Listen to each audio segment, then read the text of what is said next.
When the bells chimed for Easter in 1976, the Cathedral of Nicosia had a unique archbishop.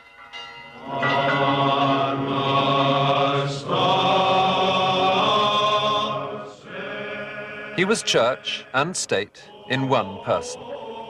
Archbishop Makarios was head of the Orthodox Church of Cyprus.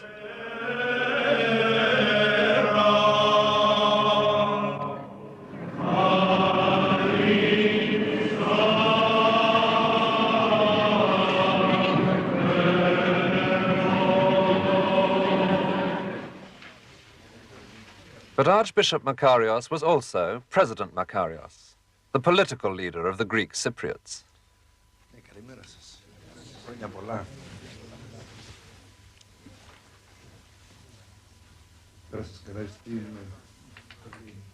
There are clear advantages for a politician in a religious country if he and God appear to be of the same party.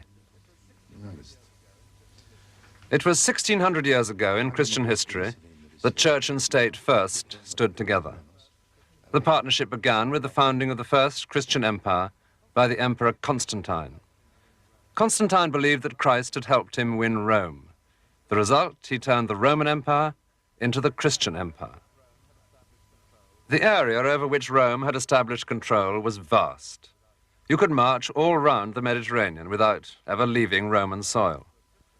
But when Constantine turned this into a Christian empire, he also gave it a new capital city. We know it today as Istanbul. Its original name was Byzantium, but he called it after himself Constantinople. In this city, for the first time, Christianity was on show as the official religion of the state. The faith, which had begun in a tiny corner of the Roman Empire, was at the center of the stage. Christian symbols were used as part of imperial propaganda. And the natural place to look for them is beneath the domes of Santa Sofia, the great central cathedral of the empire. But today it stands empty. After 11 centuries, the Byzantine emperors lost their city to the Turks. This church became a mosque. But one can discover elsewhere what once lined these walls. The secret symbols of the early Christians, presented in spectacular public display. Once it had been dangerous to believe. Now it was more dangerous not to believe.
All those mosaics are from churches in the Italian town of Ravenna.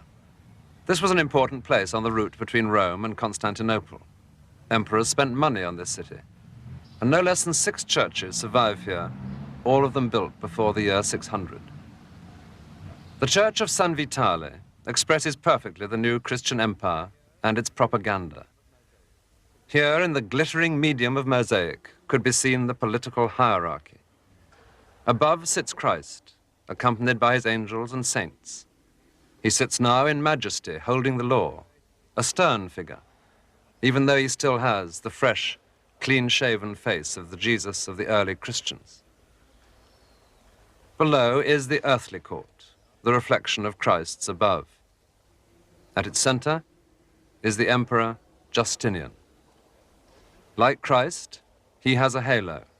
In fact, Roman emperors had been seen with halos long before they were Christians.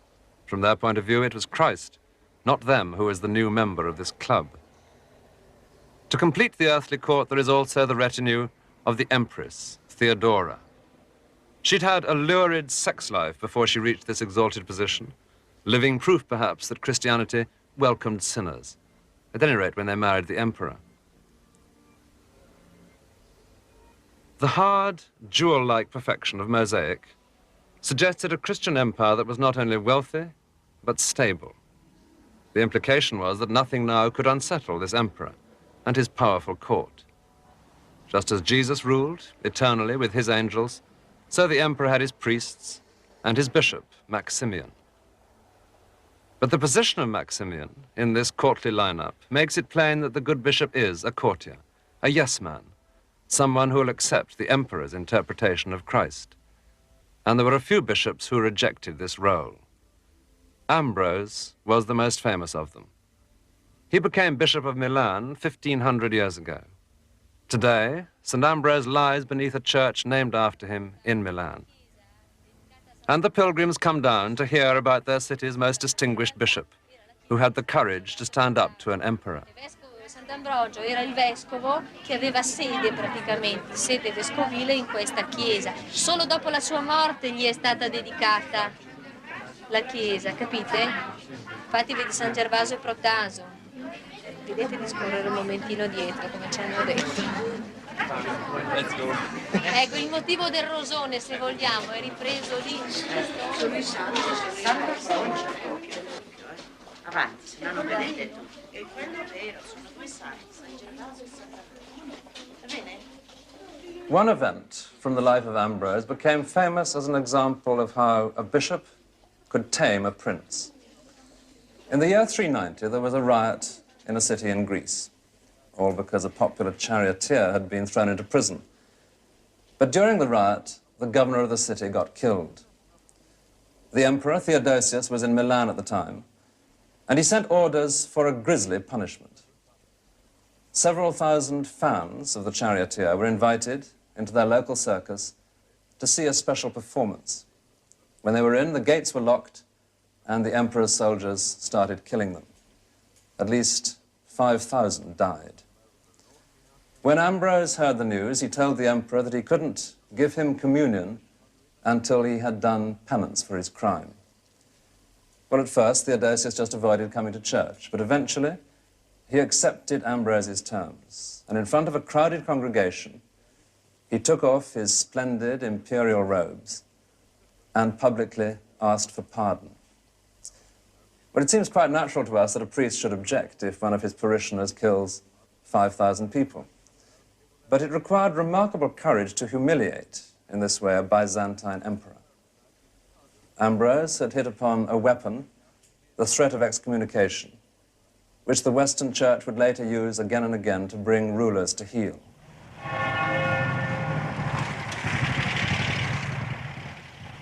The Western Church long ago separated from the Imperial Church of Constantinople. And, like Ambrose, Western bishops see themselves as independent of the state. Each year on St. Ambrose's Day, the Cardinal Archbishop of Milan visits the Church of St. Ambrose. Unlike Archbishop Makarios, this archbishop has no political position. But that will certainly not prevent him from giving advice to his flock come election time.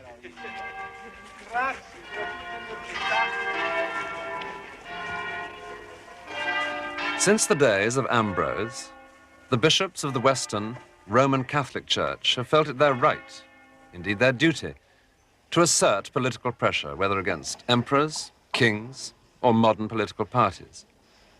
The Church in the West was to become a political power in its own right, and to have an independence never achieved by bishops under the Byzantine emperors. So it's not surprising that each year, the Archbishop of Milan preaches an impassioned sermon about the memory and example of Ambrose. Del nostro più grande vescovo Ambrogio. Sono trascorsi 16 secoli, eppure sentiamo che Ambrogio è ancora tra noi, vivo ed eloquente. Services in the Church of St. Ambrose today are Roman Catholic, recognizably different from the form of worship associated with the Byzantine emperors, which we now know as Greek Orthodox. But Orthodox just means correct, and Catholic is a word for universal. We might just as well call them Greek Catholic and Roman Orthodox. It was a case of each side, East and West, claiming to have the right form of Christianity. In the Christian Empire, where religion and politics were often almost inseparable, heresy became a form of treason. If the emperor was to hold his huge empire together as one, he had to be certain that everybody shared his interpretation of Christian doctrine. Well, even in fairly small modern countries with easy communications, we find it hard enough to agree among ourselves on matters of politics. So what chance was there in the vast Christian empire of everybody agreeing on that incomparable mystery at the heart of Christianity, the doctrine of the Trinity? The Gospels never mention the Trinity, but they do seem to talk of three gods, the Father, the Son, and the Holy Spirit, while insisting that Christians worship only one God. To solve that apparent contradiction, the idea of the Trinity developed. Three forms of God in one. So perhaps the three were in fact identical, and so could be seen as one. Three images of the same divine reality. And yet they were also known to be Father, Son, and Spirit. And that surely implied an old man, a younger man, and something different. But if God the Father is older than God the Son, is he senior to him in some way? Certainly not. They're equal. But an identical Father and Son made the Spirit begin to look the odd one out, however brilliantly the painter fitted him in. An artist of the 5th century went for an abstract solution. 3 concentric circles, with the doves now representing the 12 disciples. But that removed the essential humanity of the Christian God, of Christ, who is at the same time wholly human and wholly divine, another entire area of difficulty. With mysteries such as these at the heart of Christianity, it was hardly surprising that the emperors were confronted with violent disagreement. The area dominated by Rome developed its own idea of the Trinity. In Egypt, they claimed that Jesus was God, but never became fully human. In the Middle East, people were saying that Jesus the God and Jesus the man were 2 separate beings. So the Orthodox world, accepting the rule and the Christianity of the emperors, grew smaller. Here and here alone was Greek Orthodox Christianity.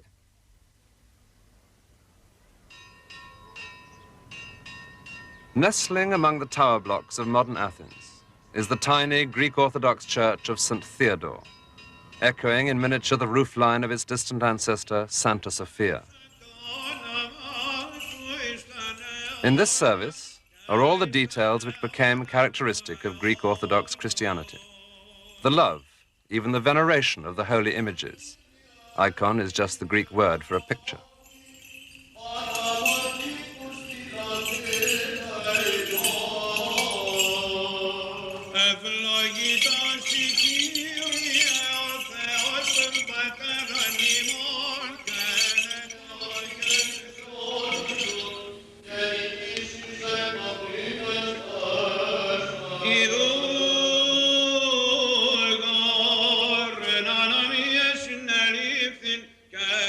Here, too, are all the tiny details over which the churches of Greece and Rome have quarreled bitterly through the centuries. Should the congregation be allowed the wine? Rome said no. In Greece, they are given it, and in good measure.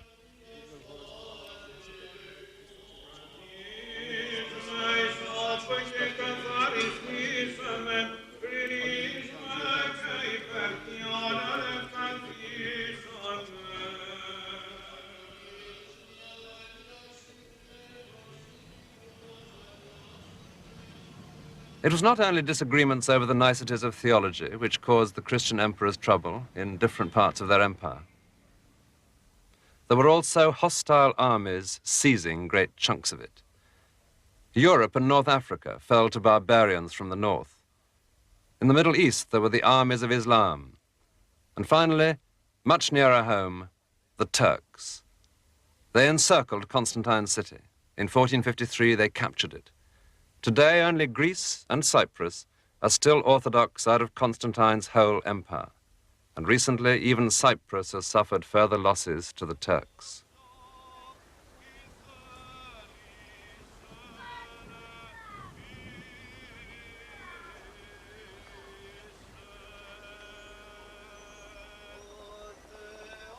A camp for Greek Cypriot refugees, and a makeshift church in a tent. The priest has a special role at a time like this, and this is the tradition in which President Makarios stands.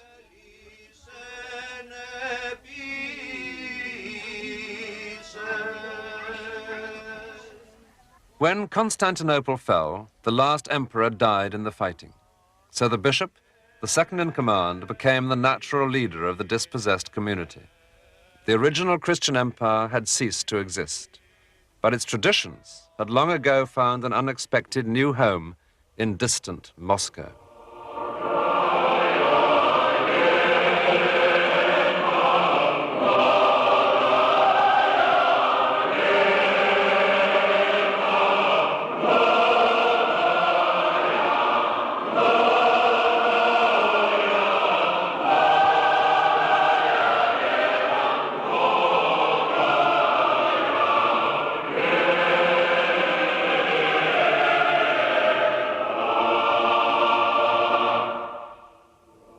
The domes of Moscow are improbable in one of Europe's most northern capitals.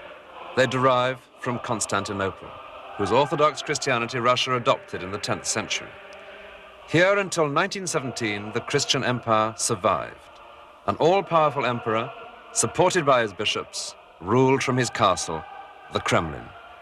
What other castle has within its walls 3 cathedrals?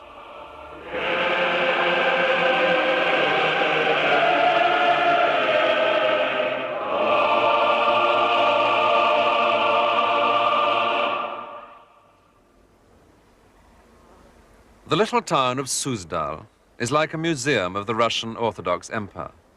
Its churches are lavishly preserved by the Soviet Union, proud today of the craftsmen who built them, even if not of the emperor and his bishops who gave them their orders. But whether you praise the craftsmen or their patrons, the domes of Constantinople had acquired a distinctly Russian look.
It does seem that it was the aesthetic appeal of Constantinople, more than anything else, which first drew the Russians towards Orthodox Christianity. The earliest Russian chronicle tells a story of how Prince Vladimir sent envoys to report on the different religions of the world. They saw Roman Catholicism in Germany. They were unimpressed. They decided that Judaism would not suit the Russian people. On Islam, the prince stopped them when they came to Muhammad's views on alcohol. The Russian people, he said, love to drink. That we cannot forego. But when the envoys who had seen a service in Santa Sofia in Constantinople brought their report, there was no doubt. We did not know, they said, whether we were in heaven or on earth. For on earth there is not such beauty nor such splendor. We are at a loss to describe it. And so Russia made Orthodox Christianity her own. And in Suzdal, or Moscow, or even the tiniest Russian village, that old Byzantine profusion of holy images added warmth and richness to Christian worship. So much so that the Greek word, icon, often seems today the name for a Russian painting.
This had been the age-old image of Christian authority.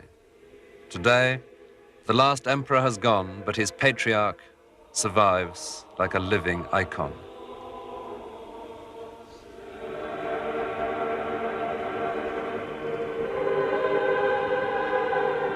The ancient rituals are still performed, no longer backed up by the realities of power.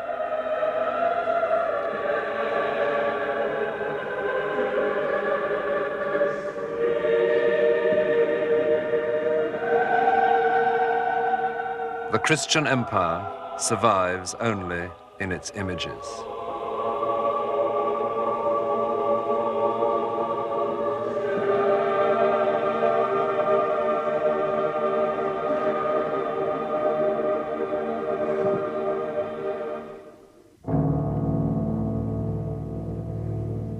The Christian empire gave rise to another very different tradition.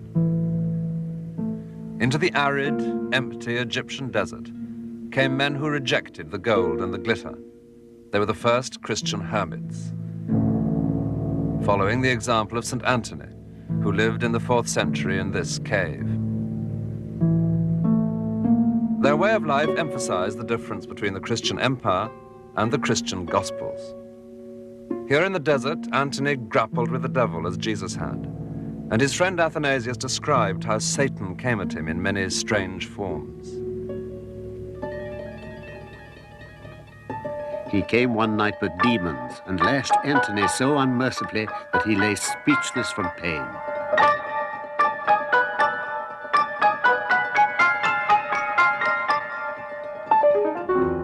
The wretched devil even dared to masquerade as a woman and would suggest filthy thoughts. But Antony would dissipate them by his prayers.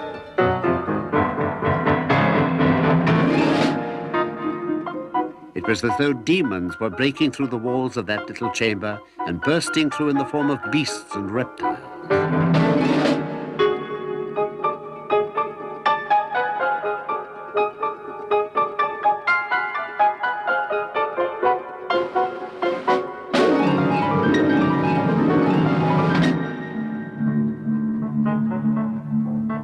Antony said, "It is a sign of your helplessness that you ape the forms of brutes." You might think St. Anthony and his like were uncomfortable enough in their caves, even if they did acquire some holy furnishings. the beloved icons.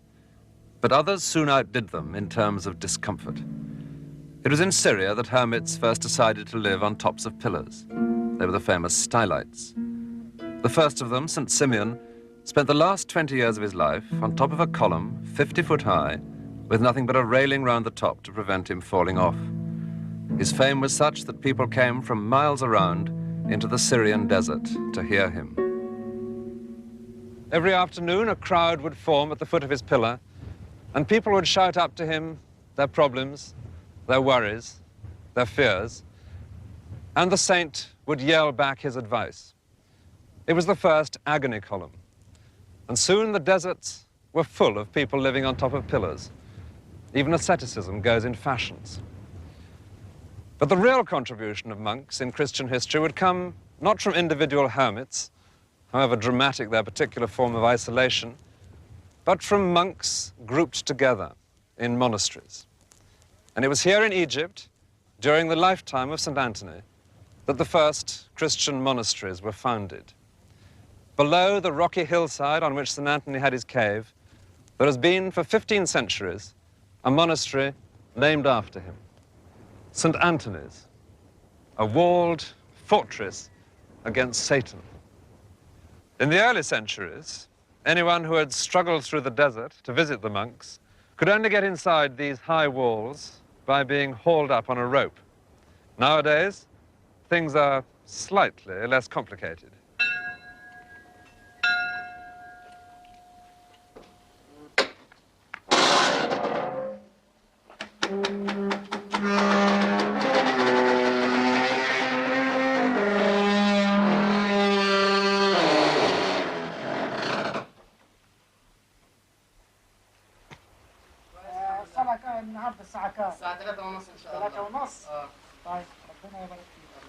In the village-like streets of the monastery, each house is the home of an individual monk.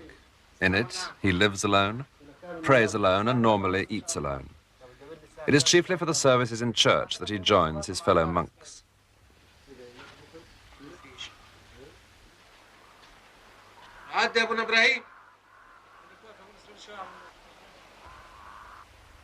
The first monasteries had been formed along exactly these lines, by groups of hermits who came together only on Sundays to join in worship and to share a meal. St. Anthony's still has something of that ancient pattern. It is a community of hermits.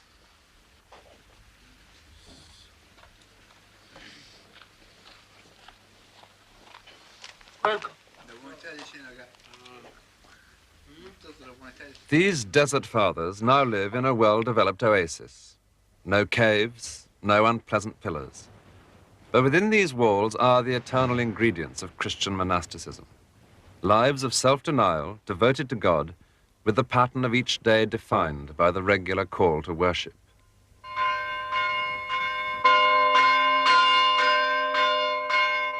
St. Anthony and his disciple, St. Paul of Thebes, are favorite images in this monastery, which grew up within sight of St. Anthony's rocky cave. His followers may not share his extreme views on diet. He was said to eat nothing but uncooked roots. But they have withdrawn as completely as he did from the political world beyond the desert. By the standards of the 20th century, life in this monastery is very simple. But to St. Anthony, it would have seemed the height of luxury. There is only one country in the world today which has been Christian almost from the start, and in which one can still find monks living with something of that same early simplicity: Ethiopia.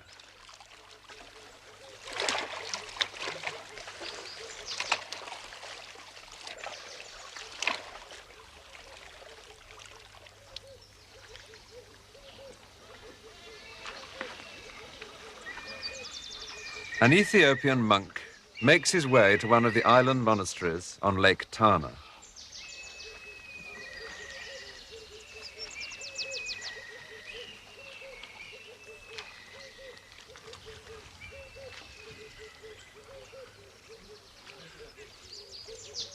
Monks have been on the islands of this lake for many centuries. Their church is decorated with icons painted by generation after generation of their predecessors. Through their efforts, God has been given a glorious house.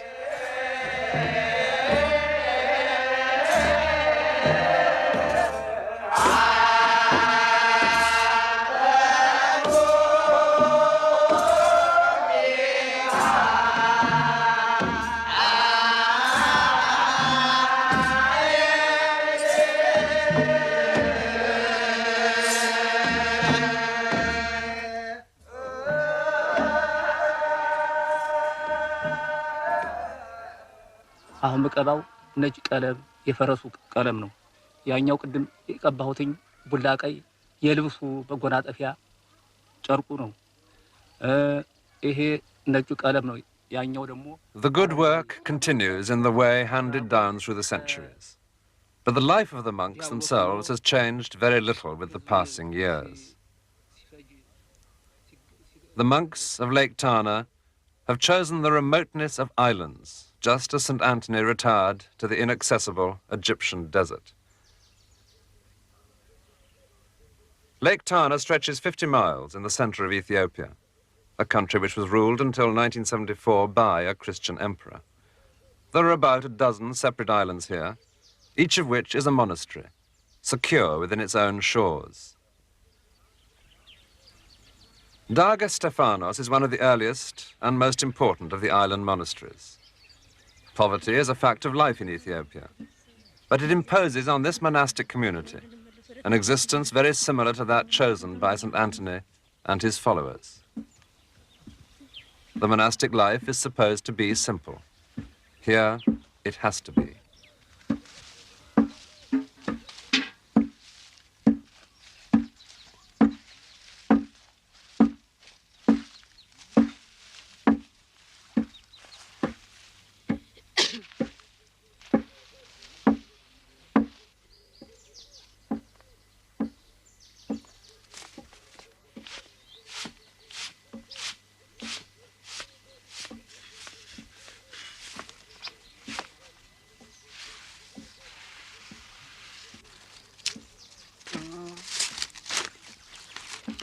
ምን ይሻላል? ትንሽ አዳር ሲዳራ ሲዳራ ጠላ የተጠጣ ጨዳ ዛሬ ሻይ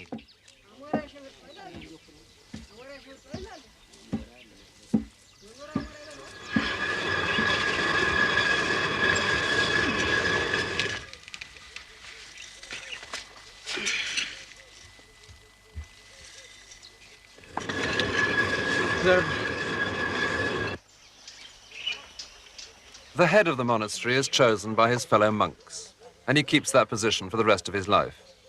He rules the island with absolute authority.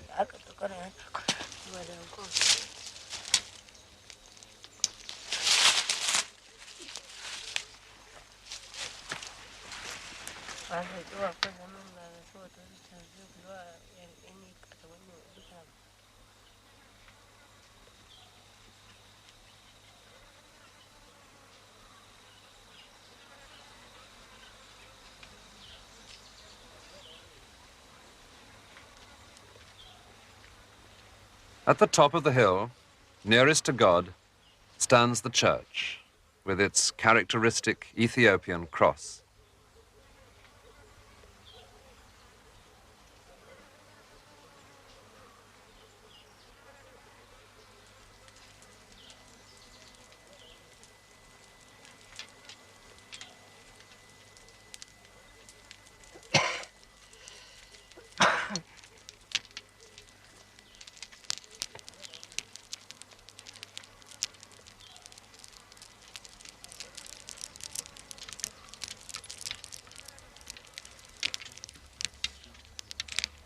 The discipline of life here starts from an early age.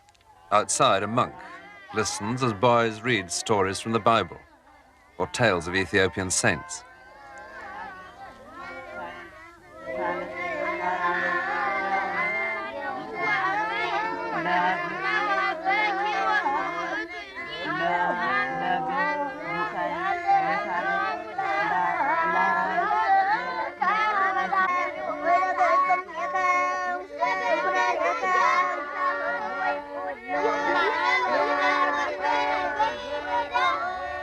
The books are all manuscripts, handwritten.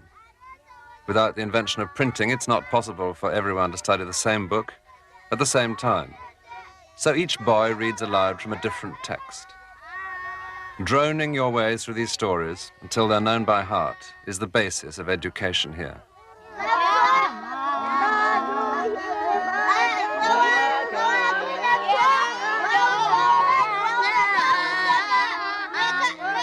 The teacher has been through all this himself, and now, even though he's listening to many different texts at once, he claims to be able to pick up the slightest error.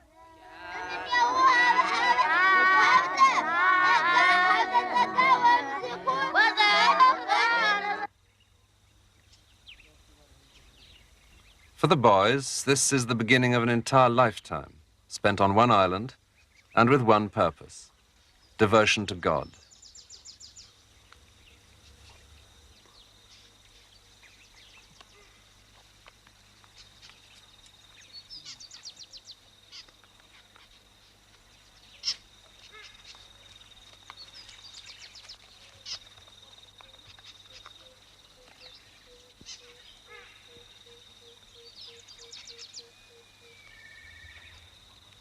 The boys are the future of the monastery, but they are also its servants.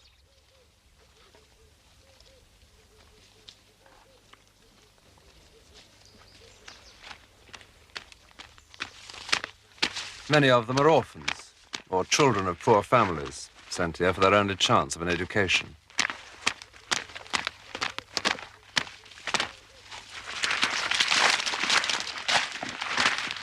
They prepare food for older monks, who in their turn prepared food for older monks, and so back through the centuries to the very beginnings of the tradition which came here from Egypt.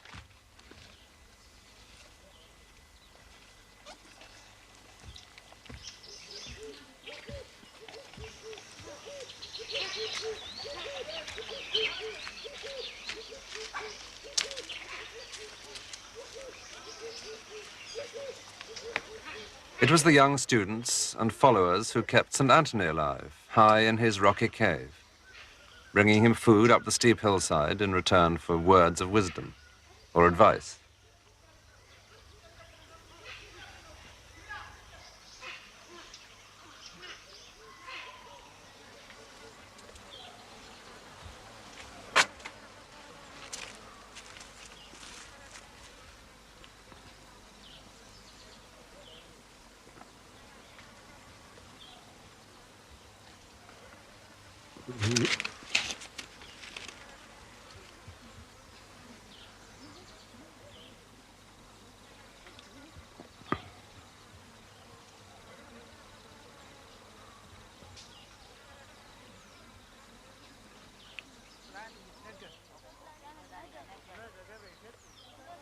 The older boys, who are closer to becoming full monks, are guided in the ways of the monastery by the spiritual head of the island, the chief monk, one of whose titles is the teacher.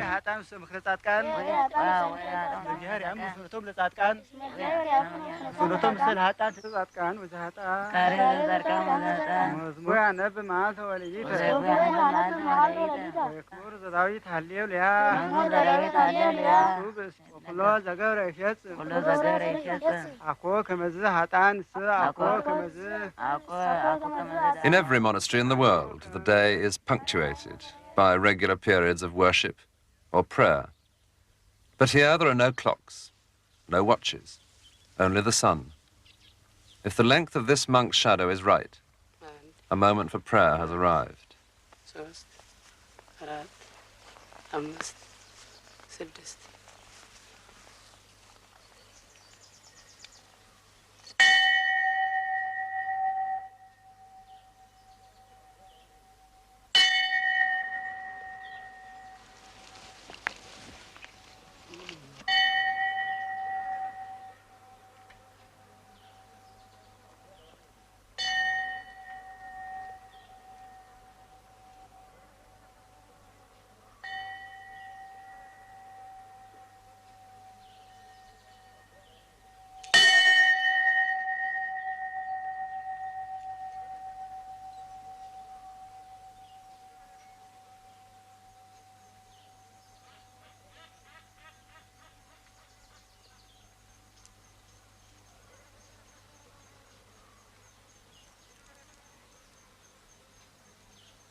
This is Meteora in central Greece, with rock formations irresistible to a desert hermit, outdoing the cliffs in which St. Anthony found his cave, or the pillars on which the stylites chose to stand.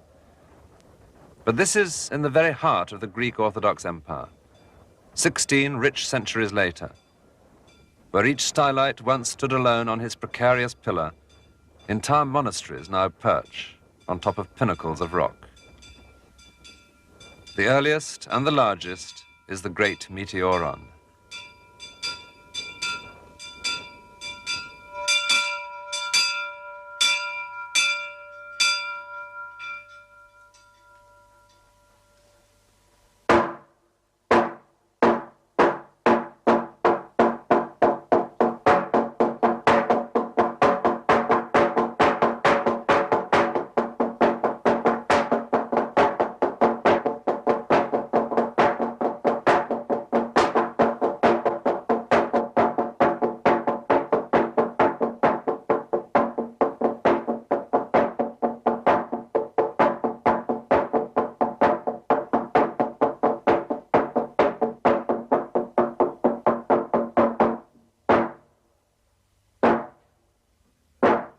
Monks originally chose this way of life to escape from the riches of the outside world. But Christian emperors and others have always given them rich treasures. The outside world has a way of intruding.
Deutsches Buch Meteora, Color Buch Meteora. Français, livre, et le livre Meteora français, Deutsch, carte postale Meteora, souvenir Meteora.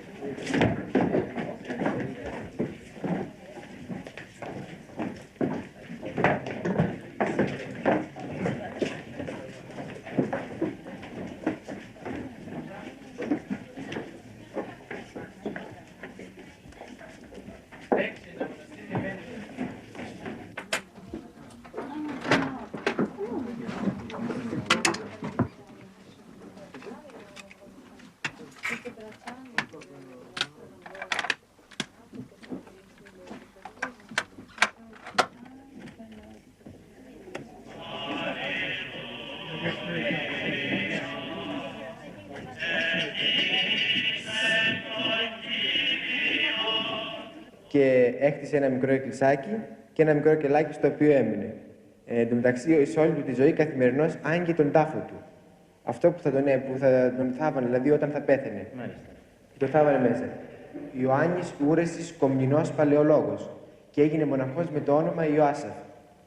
Εν τω μεταξύ, όταν ανέβηκε εδώ, οι μοναχοί είχαν φτάσει μέχρι τους 350 και αναγκάστηκαν να χτίσουν και το μέρος, τον κυρίως ναό και τον άρθηκαν.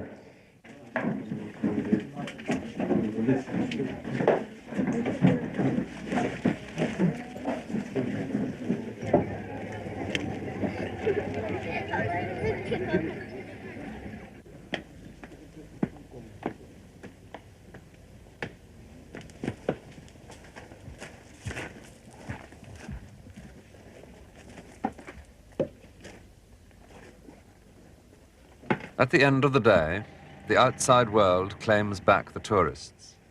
And at last, the monastery can claim its monks.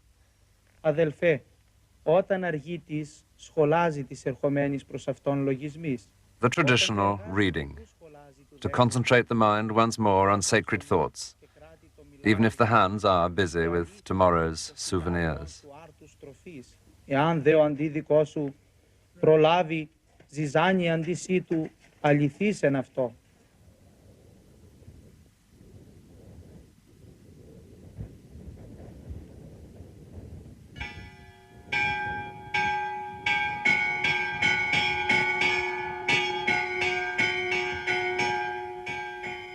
All the traditions of the Christian empire are here at Meteora. Among the jagged teeth of an unfriendly landscape, perfect for a life of self-denial, there can be found the rich imagery once used by the Christian emperors to glorify themselves, their state, and their church. When the evening bell tolls at Meteora, it tolls for more than the passing of a single day.